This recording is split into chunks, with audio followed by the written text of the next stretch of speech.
بسم اللہ الرحمن الرحیم۔ بھائی اور دوسروں کی خیر خواہی اور دوسروں کے ساتھ ہمدردی کرنا یہ بہت بڑی صفت ہے، اور جس بندے کے دل میں یہ چیز موجود ہے وہ بڑا خوش نصیب انسان ہے، اور جس کے دل کے اندر دوسروں کی خیر خواہی کا جذبہ نہیں، ہمدردی کا جذبہ نہیں، وہ بہت بڑا بد نصیب انسان ہے۔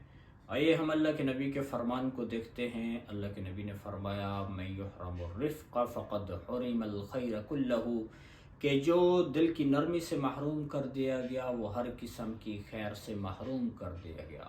مطلب یہ ہے کہ ایک ایمان والا دوسرے کو دیکھتا ہے کہ وہ تکلیف میں مبتلا ہے، وہ ضرورت مند ہے، وہ مصیبت زدہ ہے، وہ حاجت مند ہے، اور یہ اس کی ضرورت کو پورا کرنے کی طاقت رکھتا ہے، یہ اس کی مصیبت کو دور کرنے کی پوزیشن میں ہے، اور پھر بھی اس کی ضرورت کو پورا نہیں کرتا، تو یہ نیک انسان نہیں ہے۔ اس کے اندر یہ نمازی ہے، وہ روزہ دار ہے، وہ عالم ہے، غیر عالم ہے، لیکن یہ نیک انسان نہیں ہے۔ دوسروں کی خیر خواہی کا جذبہ دل میں ہونا چاہیے۔ اللہ کے نبی نے صحابہ کو اس کی تعلیم دی ہے۔ ایک صحابی حضرت جریر ابن عبداللہ ہیں رضی اللہ تعالی عنہ، اللہ کے نبی کی خدمت میں بیعت کرنے کے لیے تشریف لائے، حاضر خدمت ہوئے، اور اللہ کے نبی صلی اللہ علیہ وسلم نے اپنا ہاتھ مبارک پیچھے کھینچا تو عرض کی یا رسول اللہ کیا ہوا؟ آپ نے فرمایا جس طرح تم نماز پر، روزے پر بیعت کرنا چاہتے ہو، اسی طریقے سے تم اس بات پر بھی بیعت کرو کہ تم مرتے دم تک دوسروں کی خیر خواہی اور ہمدردی کرو گے۔ تو جریر ابن عبداللہ نے عرض کی یا رسول اللہ میں اس کے اوپر بھی بیعت کرتا ہوں، اور یوں پھر صحابی رسول نے یہ کر کے دکھایا، کیونکہ یہ ایمان کے کامل درجے تک پہنچنے کے لیے دوسروں کی خیر خواہی اور ہمدردی کا جذبہ ضروری ہے۔ جس بندے میں یہ نہیں ہے تو اس کا ایمان کامل نہیں۔ آئیے ہم اللہ کے نبی کے فرمان کو دیکھتے ہیں۔ آپ نے فرمایا لا یؤمن احدکم حتی یحب لاخیہ ما یحب لنفسہ، وہ بندہ کامل، تم میں سے کوئی ایمان کے کامل درجے کو نہیں پہنچ سکتا یہاں تک کہ وہ جو اپنے لیے پسند کر رہا اسی کو دوسرے کے لیے پسند کرے۔ یعنی خود تو بڑی اچھی زندگی گزار رہا ہے اور پڑوس میں بیٹھا ہوا بندہ بھوکا ہے، اور خود تو بڑے مزے کی زندگی گزار رہا ہے اور دوسرے کو دیکھتا ہے کہ وہ تکلیف میں مبتلا ہے اور پھر یہ اس کی مدد نہیں کرتا، تو اس کا ایمان کامل نہیں رہ سکتا۔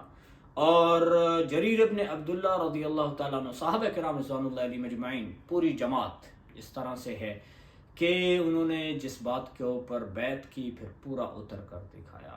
ابھی تو ہماری جو معاشرے کے اندر دھوکہ، فراڈ اور جھوٹ اتنا عام ہو چکا ہے، یعنی دوسرے کی ہمدردی اور خیر خواہی کرنے کی بجائے دوسرے کو نقصان پہنچانے کے اوپر تلے ہوئے ہیں۔ یعنی شریعت کی روشنی میں جو ہم نے زندگی گزارنی تھی، جب اس روشنی سے نکل آئے تو شیطان نے جو گمراہی کے اندھیرے جو ہمارے لیے چھوڑے ہیں تو لوگ اس کی طرف چل پڑے۔ تو ایمان کی جو خیر خواہی اور ہمدردی کا جو جذبہ ہے، یہ ایسا جذبہ ہے کہ جو بندے کو ایمان کا کامل درجہ عطا کرتا ہے۔ اس کے ذریعے سے ایمان کی کامل روشنی ملے گی اور پھر چلنا آسان ہو جائے گا۔ جریر ابن عبداللہ کا بڑا خوبصورت واقعہ ہے۔ انہوں نے اپنے غلام کو کہا میرے لیے گھوڑا خرید کے لاؤ، وہ ایک گھوڑا خرید کے لائے اور اس کے ساتھ اس کا مالک بھی تھا۔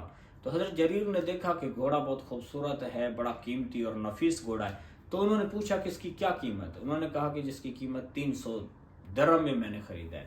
تو اس کے اوپر حضرت جریر ابن عبداللہ رضی اللہ تعالی عنہ نے دیکھا گھوڑا زیادہ قیمت کا ہے، لگتا ہے یہ بندہ بیچارہ کسی ضرورت میں مبتلا حاجت مند ہے، اور جس کی وجہ سے یہ کم پیسے میں بھی یہ چیز بیچنے کو تیار ہے۔ تو انہوں نے گھوڑے کی قیمت بڑھانا شروع کر دی۔ انہوں نے کہا کیا تم مجھے اس کو 400 درہم کے بدلے میں بیچتے ہو؟ انہوں نے کہا جی میں نے تو 300 میں بیچ دیا، اب آپ کی مرضی 400 دے دیں۔ پھر انہوں نے کہا کہ 5، پھر 6، 7 اور 8، یعنی قیمت بڑھاتے گئے اور بار بار اس سے یہی سوال کرتے تھے، یہاں تک کہ اس بندے سے انہوں نے 800 درہم میں وہ گھوڑا خریدا۔